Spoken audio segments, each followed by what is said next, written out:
What's up, guys? It is Coach Kally V, and this is the Kally V podcast, another softball podcast. But this one is special because this is where you learn how to own it, own your opportunity to do great things. What are you owning? Well, if you're an athlete, you're learning how to own the nutrition aspect of being an athlete, the physicality of being an athlete, the student part of being an athlete. As a parent, you're going to learn the insides of a parent's brain. Hi, I'm the mom of 3 athletes, one at the college level, one at the high school level, and one at the middle school level. And I'm also married to a coach. So I can help you there. But I'm also combining the support with over 2.5 decades of coaching experience from rec ball, little league to travel ball to high school, even the collegiate level. So lean into this episode as this is for you, the athlete, the coach, and the parent. Let's go. This is your reminder before we get started with the show. Make sure you take a trip to the show notes. Like, it's not a huge trip. You just 1, 2, 3 little click.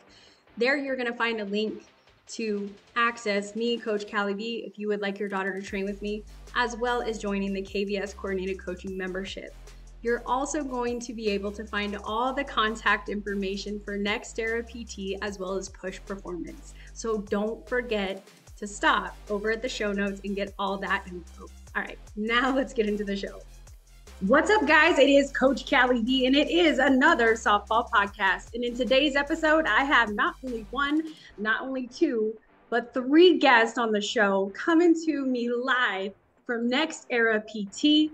I have Nick, Meg, and Shy. So Nick, take it away. What's up, Kally V? That was the most hype intro I think I've ever had. That was It's awesome. dope, right? It's so dope. But yeah, no, my name is Dr. Nick Thurlow. I'm a PT where I've worked in baseball and softball for going on 13 years now. We just wrapped up our pro off season with our MLB guys that are all heading out. So excited to take some time to put some effort into some other stuff and really kind of talk about something that's important to us.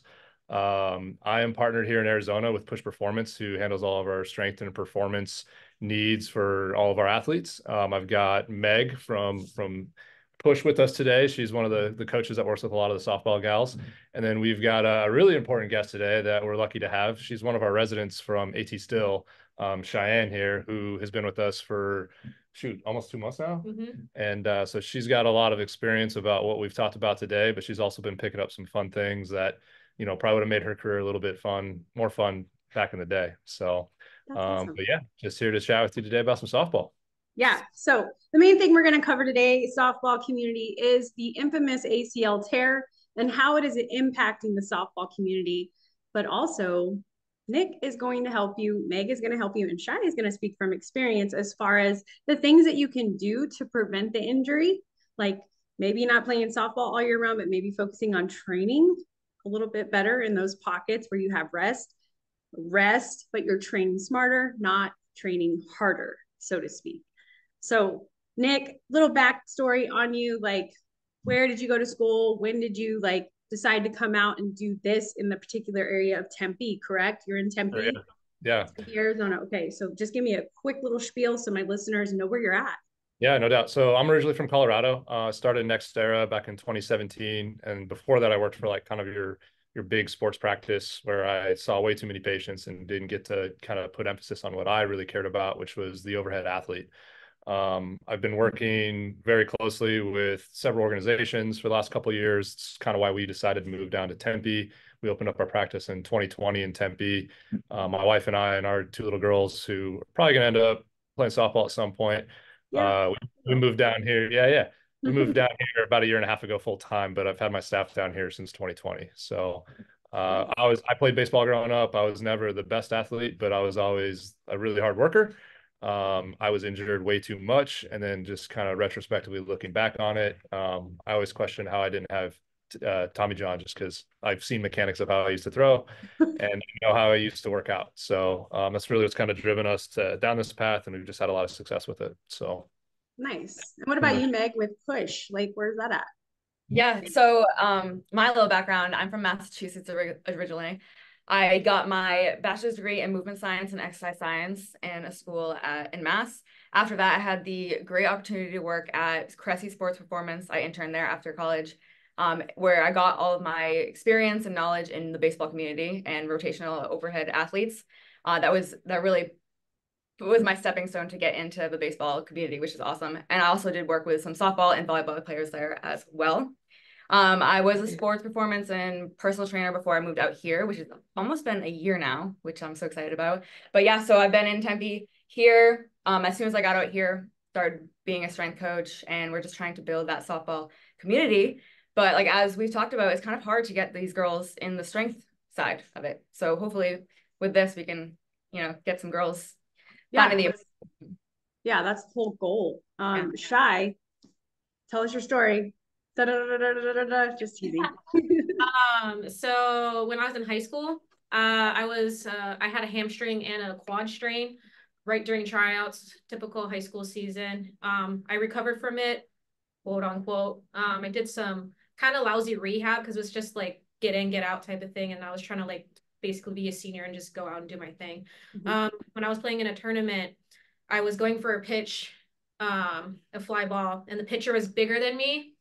And I didn't want to run into her because like the girl's gonna take me out. Like this just not gonna happen. So I stopped suddenly, and all of a sudden I just heard a rip. Internally felt it, and I heard it. Loudest pop I've ever heard. Like the stands around, everybody just stopped and went silent. They could hear it. Yeah, it was bad. And then I was just on the ground. It was not the best thing, and I had an athletic trainer come look at me. She was like, I'm 95% sure you probably tore that. You probably need an MRI and kind of see where it happens.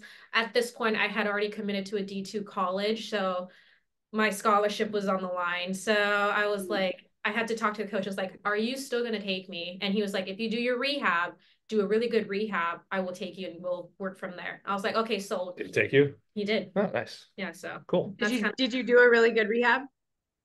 Knowing what you know now, probably right. Knowing what I know now, I could have been a lot better. Because then I ended up what happened was like after my freshman year in college, I had to go get a scope redone on the same knee because my PT and my at the time and my surgeon were too conservative with my rehab. I was on crutches for a month. Like I should not have been on crutches for a month. Like I should have been like in a brace and already doing rehab within a week. Yeah. So now knowing now that I'm like, oh my gosh, yeah, we needed to. How long ago was that? 10 years ago. Yeah. That was 10 years ago. Okay, cool. Yes, that's always evolving. So. Yeah. Well, so for those of you listening, it was the ACL. She completely blew. Hey, Coach, did you know that KVS has an online beginner's course, self-paced, that you could go through with your pitcher? Parents, did you know that KVS has an online beginner's course, self-paced, literally constructed from the ground up to help your daughter build a solid foundation within her pitching mechanics for healthy movement patterns that are going to stay with her for the test of time? It's simply at KallyVSoftball.com.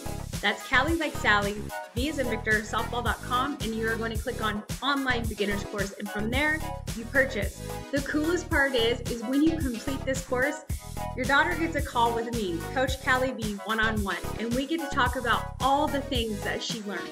So what are you waiting for? Go to KallyVSoftball.com. That's Kally like Sally, V as in Victor, softball.com.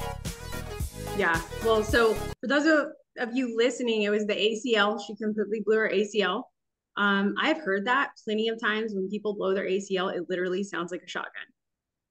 Like people, when my husband blew his knee out, like he obliterated his knee, had to do the whole hamstring graft from his good leg, which in the future, like where he's at now, was the worst decision ever. They should have just taken it from a cadaver.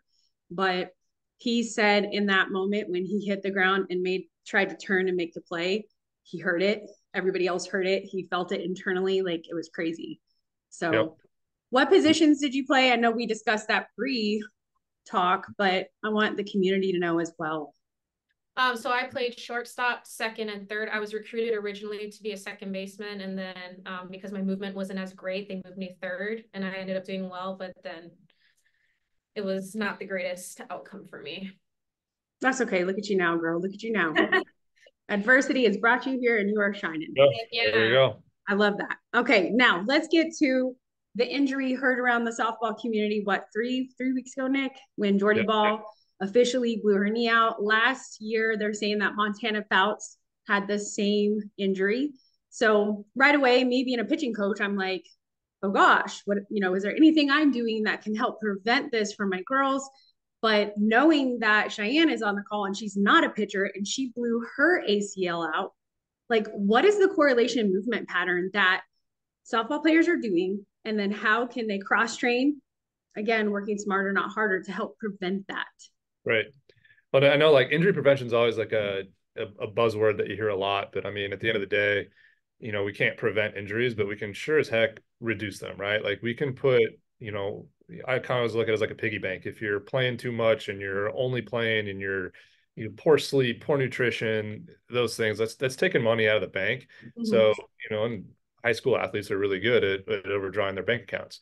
So if you're able to kind of put money in the bank, i.e., things like performance rehab, strength training, everybody's got a performance coach of some sort, a skills coach. Mm-hmm. Those other things you can do to make sure that you don't overdraw on that bank account. But I think at the top, like I've seen over the years, obviously I would say 80% of what I do is professional baseball at this point.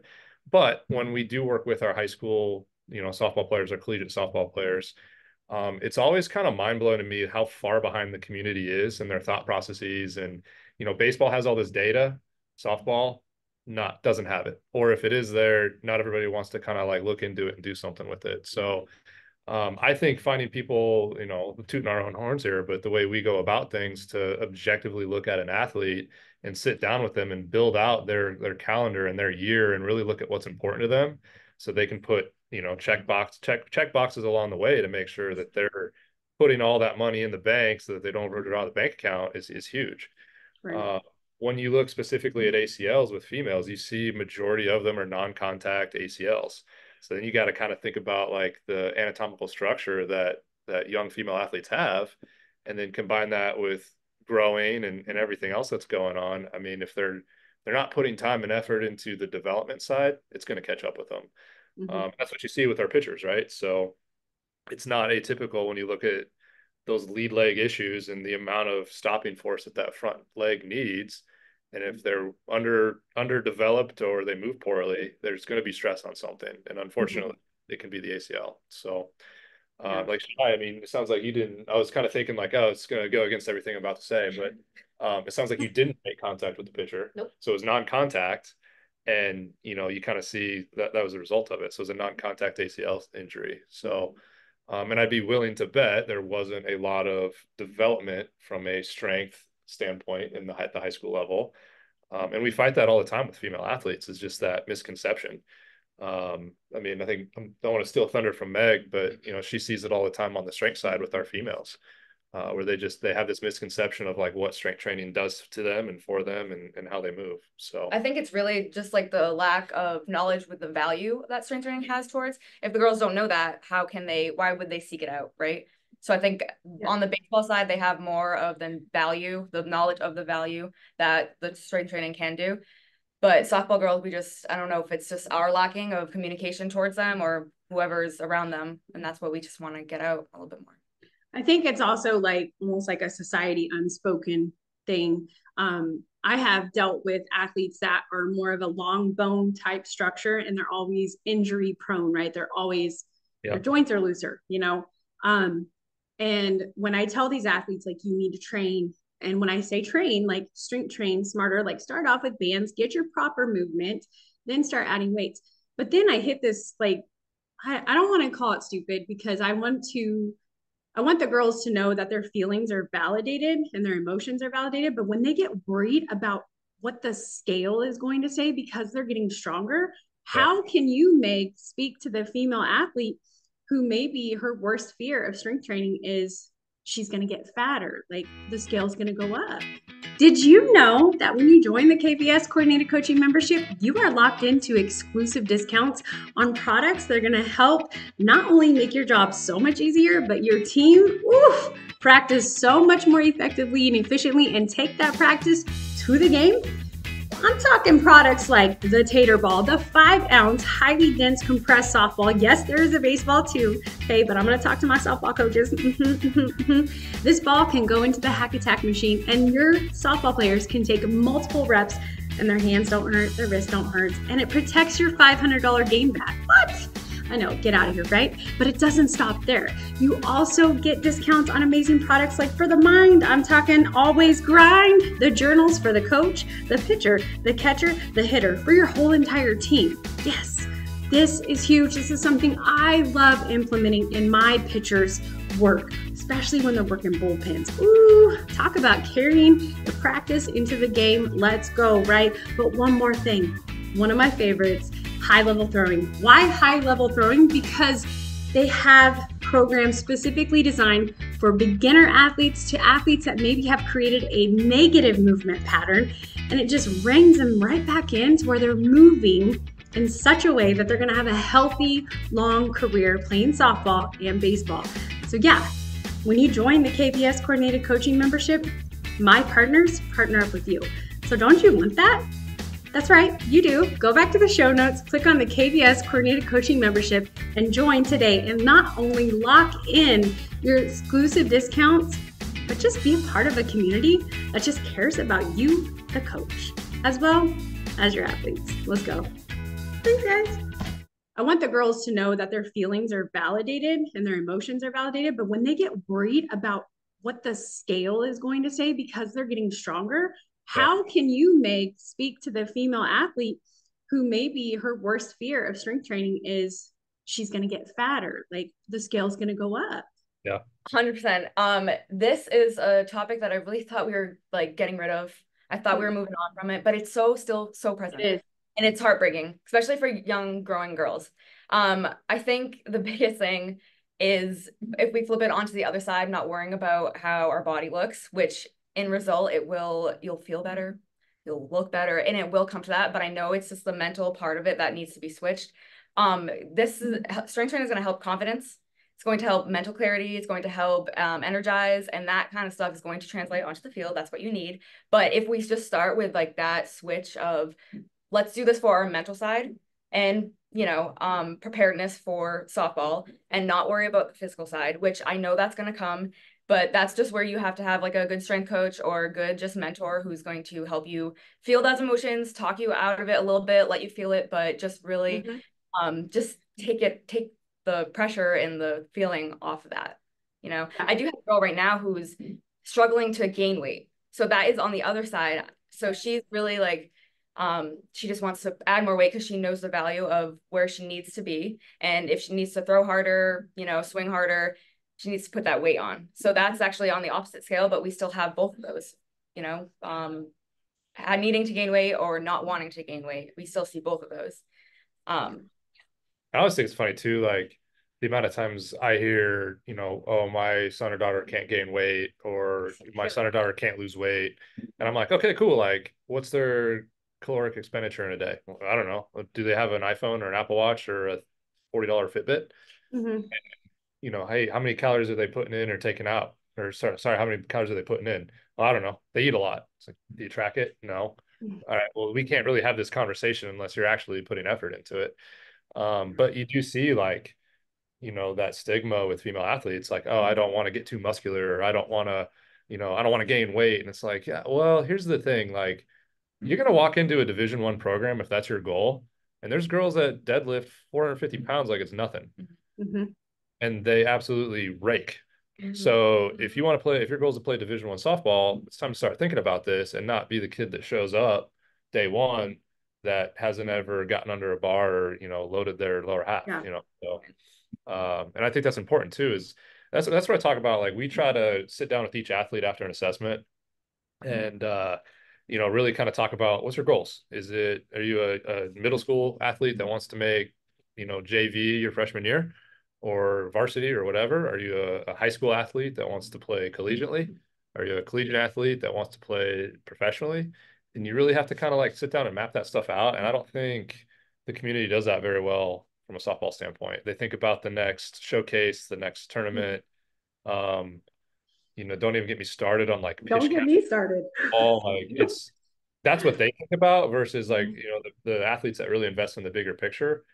Holy crap, they're less injured. Weird, so that's a part of it for sure.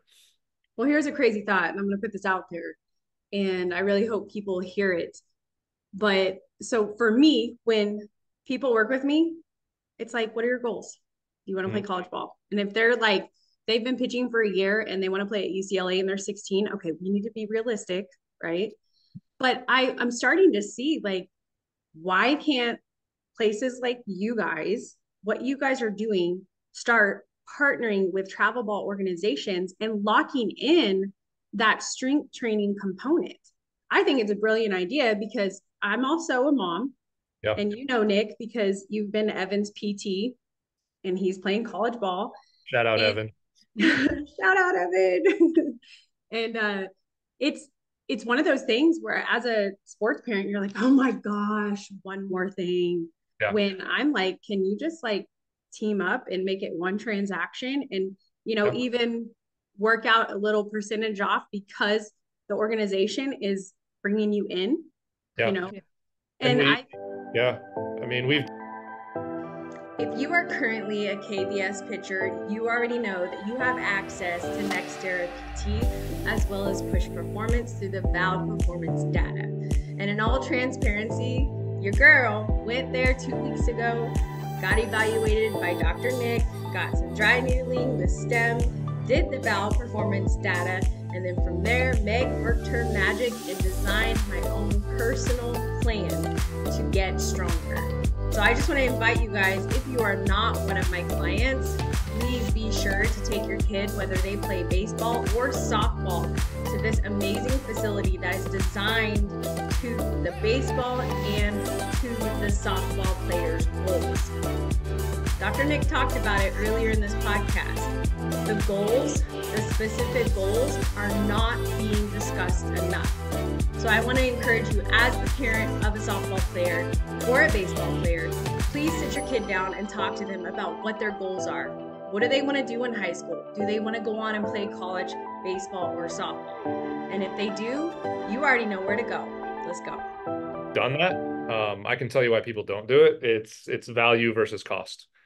So yeah, I mean, you know, with the whole club ball thing, we've partnered with clubs. I've worked with clubs. We're currently working with a youth organization. It's very rare that you find those organizations and, like you said, the parents within the organizations that value it. It's strictly a value versus cost thing. I've tried to pull every lever from everything from, you know, free assessments to, you know, no charge consultations to, hey, can we offer a club team 2 visits a summer during their summer leagues or whatever.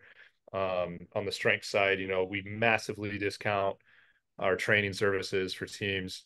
I'm actually part owner of a gym, a performance facility up in Colorado, and the deals that we're giving a softball team to come in and train are just, I mean, they're honestly stupid, but we're passionate about it. Yeah. And that's what matters. But it's a value versus cost thing. And we always think of it as DJ, the owner of Push, and I, when we go out and talk to places, there's this hierarchy of value that I think the baseball softball community have. And it's essentially, if you picture it as a pyramid, you take that pyramid, and at the very bottom, the thickest part of the pyramid, it's skills.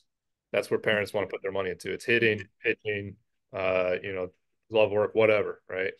And then you've got strength training, and then I'm at the top. I'm the lonely guy at the top that's rehab and performance and prevention, because I'm not important until you need me. Well, in a perfect world, you flip that triangle upside down, and I clear you to go do the strength stuff and give my input from a movement perspective on what you need in your program. And then your program adjusts based off of your needs from a skill standpoint. Yeah. But, you know, people will pay $200 an hour for a pitching coach, but if you try to get them to pay, you know, $150 for a hour-long PT session that with crap ton of data and manual treatment and programming, oh man, we can't afford that. You know, we don't want to do that. But then you blow your ACL out and you're in twice a week for, you know, 8 weeks, and then once a week for 8 weeks, and every other week for 8 weeks, and then you just miss an entire season. You know, it becomes a little bit cheaper when you think of it that way. So it's always that value versus cost thing, and finding the coaches like yourself that value it. And, you know, like the youth team we're working with down here in Arizona, and like I said, we got a team up in Colorado, a softball team up in Colorado that we just partnered with. Their athletes are going to develop more efficiently and honestly should be less at risk for injury. So no, I love that, because it truly aligns with how I coach. Yesterday I went live on my Instagram, and it wasn't really a rant. It was more of a PSA of coaches of 10 to 12 to 14U players. I don't care if she's throwing a strike and she throws fast. If she looks like she's bowling when she's pitching, there's a problem. There's a breakdown in her mechanics.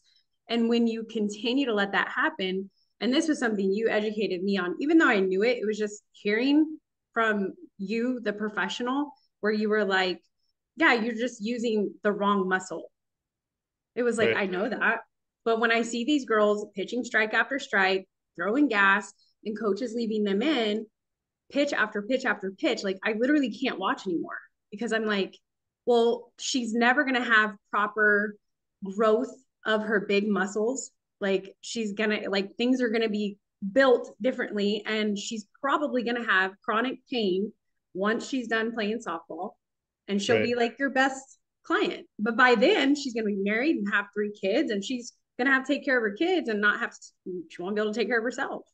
Yeah. That's how far my tunnel goes on my clients. Like, Yeah, no I'm doubt. You hit so the nail on the head though. Like, I mean, I could take, if you told me you're a softball pitcher, I could probably call out 3 things movement wise that you probably stink at, and without even knowing you or your injury history or anything like that. do it right now with The me. opposite side. So if you're a righty, it's going to be left-sided neck rotation. Yep, It's I suck at that. a lack of overhead flexion on your throwing arm, and you might get a little pulled off to the side a little bit, which, as you know, creates all these fun things that you get to mess Yeah, around with. yeah, Then your front leg hip IR is going to be not great. we already know that. So yeah, we already know that. But it's like, okay, we know that. Meg can write a program for that and train around that. I can monitor the changes and measure and quantify those changes. And in addition to that, optimize your movement on my table. And like, why would you not want to do that? Oh, but you're going to try to have a coach out coach those things. If you're trying to out coach anatomy, like I tip my cap. So, uh, but it's funny. I talk a lot, by the way, but Oh my gosh. my office manager in Colorado, I don't know if we talked about this. My office manager in Colorado, she's worked with me for about 4 years. I met her through her daughter, who is now graduated from college, was a stud high school pitcher, and she first came to me with repetitive stress injury to the arm. Mm-hmm. And this was when she was, I believe, like a junior in high school. Which part of the arm? So she had a stress reaction, super rare, like basically on the shoulder blade. Okay. And she had done PT before, she had done everything else, and I was like, well, how's your lifts? Wait, coach. Wait. You want Coach Kally V to come train your pitchers? Sweet. KVS is coming to your city. Let's go. Just go to the show notes and there's a link, KallyVSoftball.com, and just fill out the contact info and make sure in the memo you put KVS Pitching Workshop. And from there, we're able to set up a call and talk about what it would look like for KVS to come to your facility and train your pitchers. What are we doing for strength training? I just kind of lived with my dad. Like, I love Sean to death. He's family, but he shouldn't be strength training his high school daughter at the time. Mm-hmm. It's like we need a very specific program for her needs. And by then, though, unfortunately, it was too late. And to this day, like, she still has arm issues. She already had 1 knee surgery it was on her drive leg, and she was having all these issues, and she just had a surgery, and she might have to have another one. And then you look back at it, I'm like, man, could we have potentially prevented these injuries that are now keeping her from going to med school because she can't stand on her feet long enough because she just had surgery. Mm-hmm. And it's like, to your point, it's like, softball unfortunately only goes so far. Yep. And now you're trying to do all these other things. I mean, there's not a lot of levels above the collegiate level that you can kind of reach out to. So it's like, you got to think bigger picture with this stuff.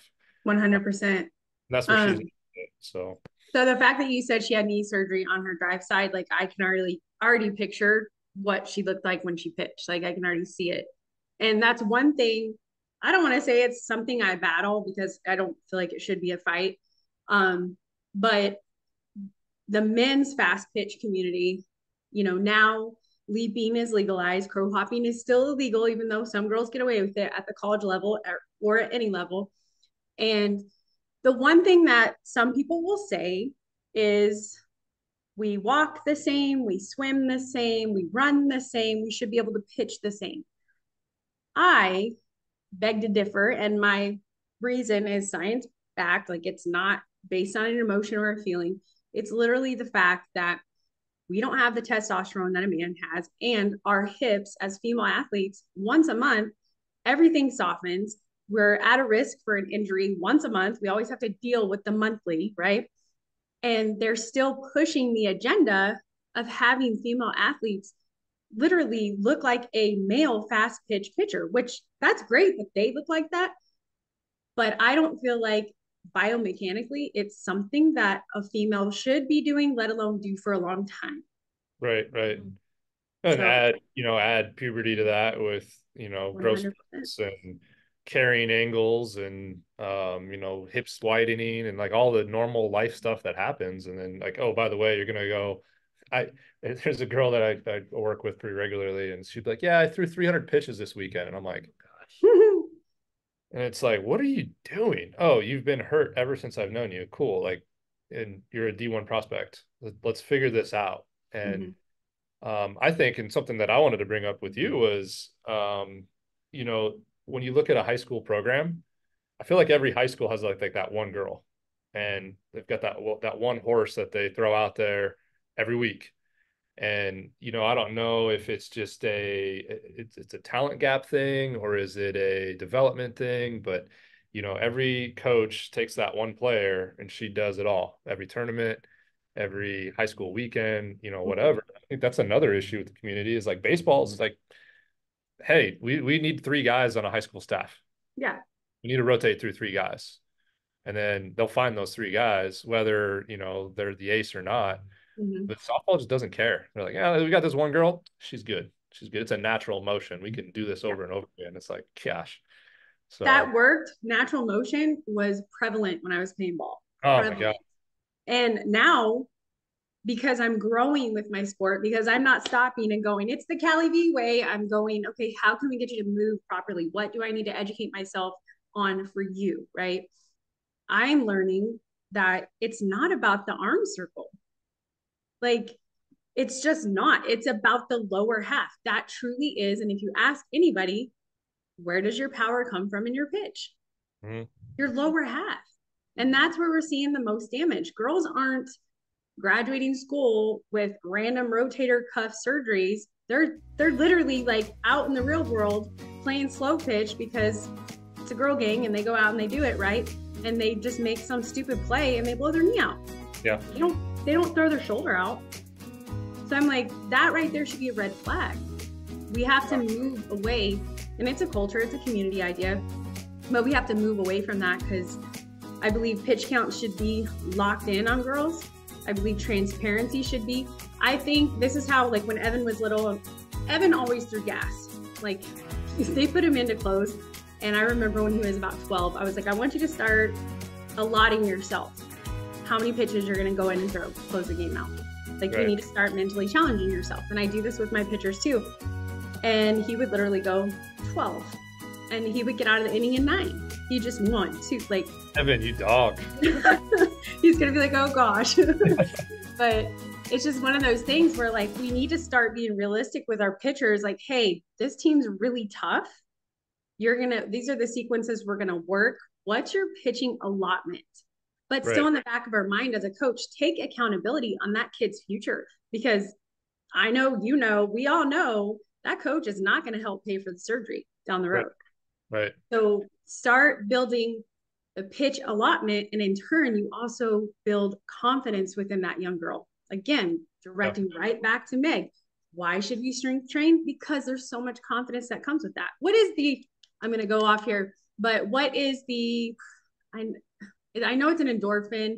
Every time you flex, there is something that gets released where it fights depression. I don't know the medical term for it. You're taking your boards in a little bit. It's either a protein or an antigen. Dopamine's a big one. I was going like choline and stuff. Now we're getting nerds, but something you mentioned, I'm gonna put Shy on the spot real quick because this is gonna be a test of like what she's learned in the first 2 months here. But you talk pitch count, which I think pitch count's a part of it. I do, but there's also a pitch count can vary between athletes and whatnot. Objectively here in the clinic and in the gym, what do we use to track changes throughout like our off seasons, our seasons and stuff like that, our fun toys that we have? Okay, so lean in on this next part. Cheyenne is going to explain to you the valve performance, the data that they use to build the strength training program. Yes, I got to go through this too, and I'm so excited. So lean in on this. Say hi. Right. So we use this thing called Valve or Dynamo. It's kind of like a hub. We use that to measure hip flexion, shoulder range of motion, hip IR, kind of see where athletes are with their range of motion, because usually range of motion kind of dictates how well they'll move. Because if you're not, say a baseball pitcher is not moving well in IR in their lead leg when they're pitching. Well, why is that? Because then now their hips are starting to lock up, and then like their rotation, now where are they getting their rotation from? Is it from the lower half? Is it from more from their back? And then that's when you like start thinking down the line of like, well, if they're rotating through one way, are they getting it truly from like their back, or are they getting it from because they're locked in their IR? So they have to access more range of motion through their back. So we use that kind of to like track how well they're going throughout the process. When we're looking, we kind of reassess them at least once a month just to kind of see like what was the changes from the beginning, and then what happens here. Now, do you have more IR or is it more strength? You've been holding that in for a while. Well, then here's the thing, long story short, if you measure somebody at baseline, let's say at the start of a season, and you measure them 2 to 4 weeks into the season, and there's something that's changed objectively for the bad, you should probably address that. Meg, if you want to talk about force plates, like force plates is something that we use a ton, and you can actually, we have data on what the standard amount of power output is for a collegiate softball player or a high school softball player. So if you are below those norms, then we can have that conversation. But force plates are another thing. You can use pitch count plus force plate testing. The force plates were actually one of my favorite things to get tested on. It gave me so much input on where I'm feeling the things that I'm feeling and the why. Why was I feeling tightness on one side versus the other side? And the data that came from this, mind blowing. Let's listen to Meg as she breaks it down for you. Yeah, I mean, we do that in our initial assessment. We'll get like baseline numbers, which they do too with the valve. We test our counter move and jump mainly, which was force production. So we kind of measure their how much force they're putting into the ground as they jump up, also as long vert as well.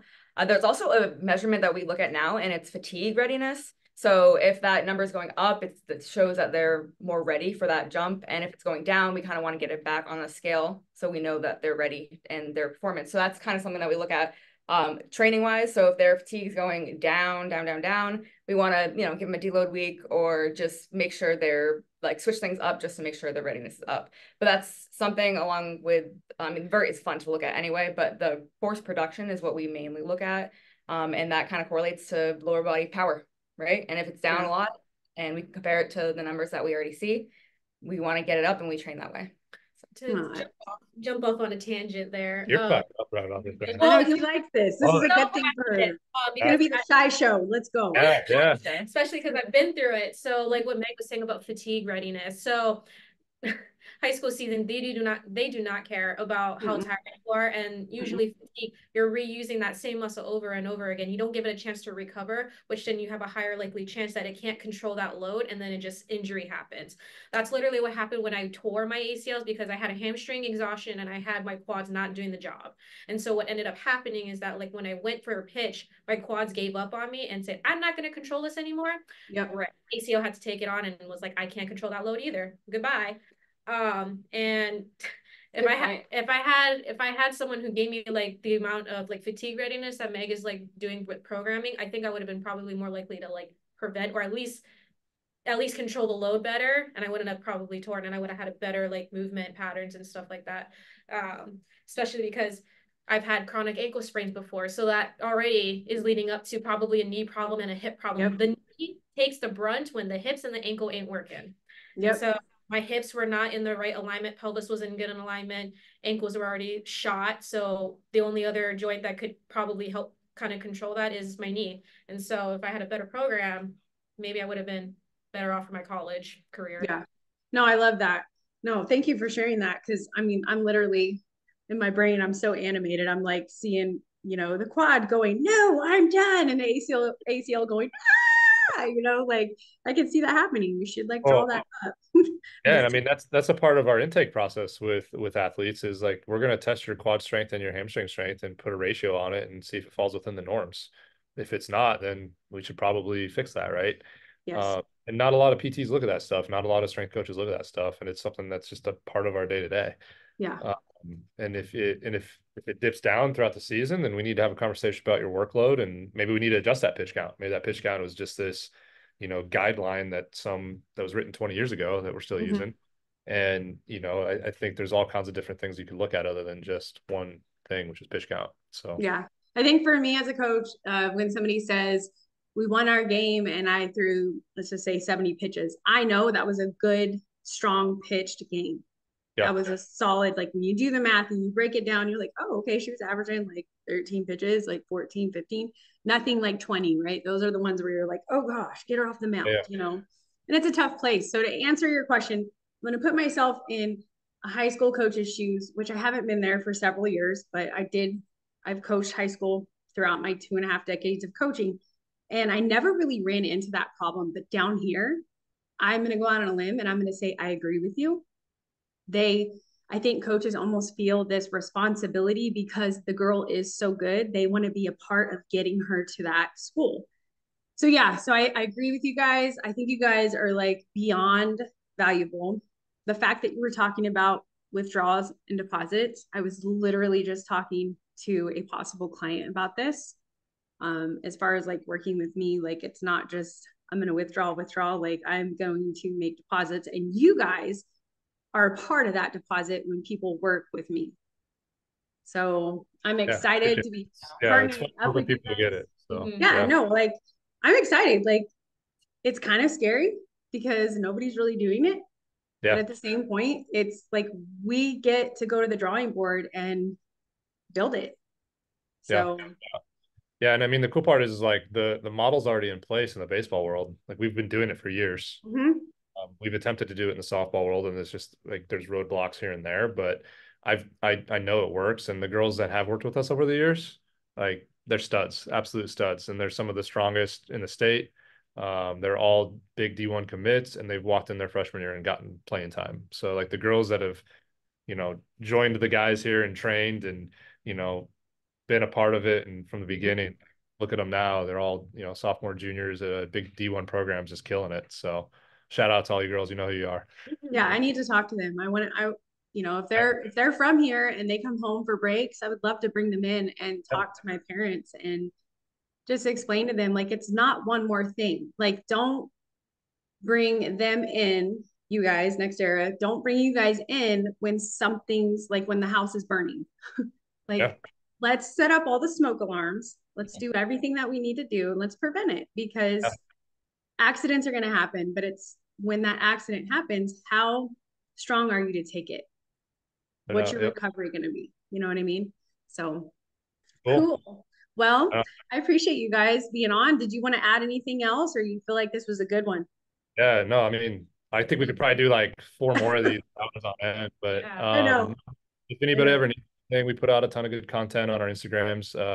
Mine's nextera_PT, and then theirs is Push Performance AZ. We put a lot of good content out on there. We're trying to push more softball stuff out for you guys.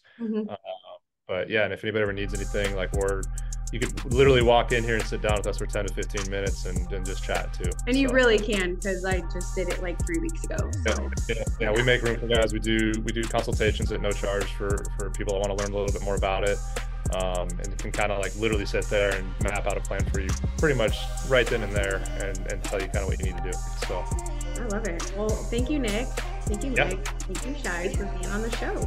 Yeah, appreciate you. Real quick, I just want to say thank you for being a part of the KVS Big Picture. And if you would like to be a part of the KVS Big Picture, it's super simple. All you need to do is like, follow, and subscribe to the podcast on multiple podcast platforms, as well as YouTube. And don't forget to follow me on all social media platforms. Thank you again, guys, for listening to the show and allowing me to bring you quality content for the coach, the parent, as well as you, the athlete. Thanks, guys, and God bless. Wow, that was such a great episode. Nick, Meg, Shai, thank you again. Next Era PT as well as Push Performance. Thank you so much, all of you guys up there, for being a part of the big picture here at KVS. It means a lot to me, my current athletes, as well as my future athletes. If you guys have any questions, you want to get a hold of them, please be sure to check out the show notes, as I will have everything linked there for you. Take care, guys. Thank you for listening, and God bless.